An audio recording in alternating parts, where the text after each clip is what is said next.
मुझे एक सूचना मिली और मुझे बड़ी खुशी हुई सुन करके। क्या उस दिन शनिवार था, भोर में पानी ज़्यादा पड़ रहा था और मैं हनुमान जी के मंदिर में माला बनाकर पीपल के पत्तों की पहनाने को जाता, लेकिन इतनी वर्षा हो रही थी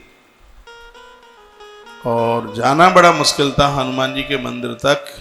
इतने में मेरे सामने एक बंदर आया, कोई मुझे बताते हैं, और वहाँ कहीं कोई बंदर होता नहीं। हमारे तो पूरे गांव में बंदर नहीं, कहीं आसपास भी बंदर नहीं, और वह वहाँ बंदर चल करके आया और बंदर ऐसा कह रहा था कि तुम अपना संकल्प मत तोड़िए। और वर्षा में होते हुए और फिर मैं वहाँ गया, हनुमान जी को माला पहनाई और पता नहीं कहाँ से वह बंदर वहाँ भी चल करके आ गया। श्रद्धा के साथ आप देवताओं के साथ जुड़ते हैं तो अनुभूति होती है। कहीं न कहीं ये देवता दर्शन दे करके हमें कृतार्थ करते हैं, हम समझ नहीं पाते, वो किसी न किसी रूप में चल करके आते हैं। मुझे एक बार चित्रकूट में एक महात्मा जी मिले, उनकी उम्र बहुत ज़्यादा थी, 100 साल से ज़्यादा थी, बूढ़े थे बिल्कुल। उनकी जटाएं मैं कितनी बताऊं, मैंने अभी अपनी आंखों से इतनी बड़ी जटाएं नहीं देखी किसी साधु की।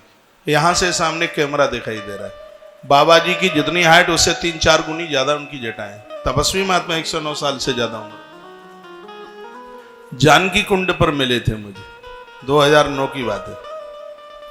मैंने उन्हें प्रणाम किया, हमने कहा गुरुजी आप तो यहाँ रहते हैं तो आपको तो राम जी का दर्शन होता होगा।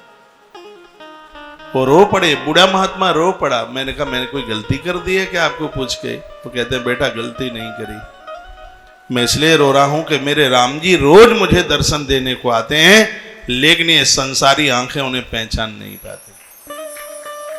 हम लोग हनुमान जी को हम और आप सब मानते ही है, इसलिए भी मेरी तो श्रद्धा इसलिए भी है क्योंकि राम जी तुलसी के सामने बिल्कुल आ गए और बाबा तुलसी राम जी को पहचान ही नहीं पा रहे थे। तब तोता बन करके वो पेड़ पर आ गए और कहने लगे चित्रकूट के घाट पर भई संतन की भीड़ और तुलसीदास चंदन घिसे तिलक देत रघुवीर। हनुमान जी ने इशारा कर दिया यही भगवान है। तो हनुमंत लाल तो अपने भक्त को भगवान से मिलाते हैं।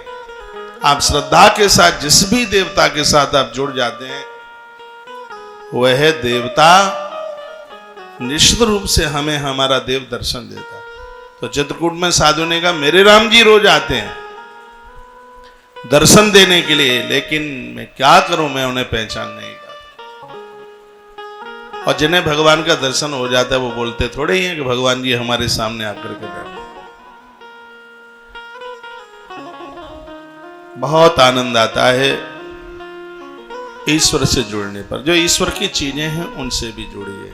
किसी ने पूछा था कि आप बंदरों से इतना प्रेम क्यों करते हैं,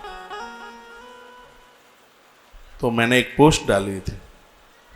मैंने कहा ये बंदर हमारे इतने अच्छे मित्र हैं, ना तो ये कभी हमसे प्रश्न करते हैं, ये प्रश्न थोड़े ही करते हैं, और ना हमारी किसी बात का विरोध करते हैं। इनमें ये दोनों चीजें। प्रश्न कहाँ करते हैं, ये कभी नहीं हमें कहते कि तुम ऐसा कर रहे हो, तुम वैसा कर रहे हो, और हम जो कर रहे हैं उसका कभी ये विरोध भी नहीं करते। ये बेजुबान है और ईश्वर इससे बहुत अति प्रसन्न होता है जब आप सृष्टि के साथ, प्रकृति के साथ आप स्नेह करते हैं।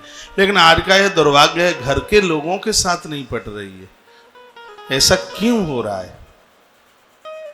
नहीं होना चाहिए। पता नहीं जीवन कितना है, मालूम नहीं है। एक स्नेह के साथ, प्रेम के साथ, एक करुणा के साथ जीवन को निर्वाह करें। यही भगवान शंकर का प्रवचन है।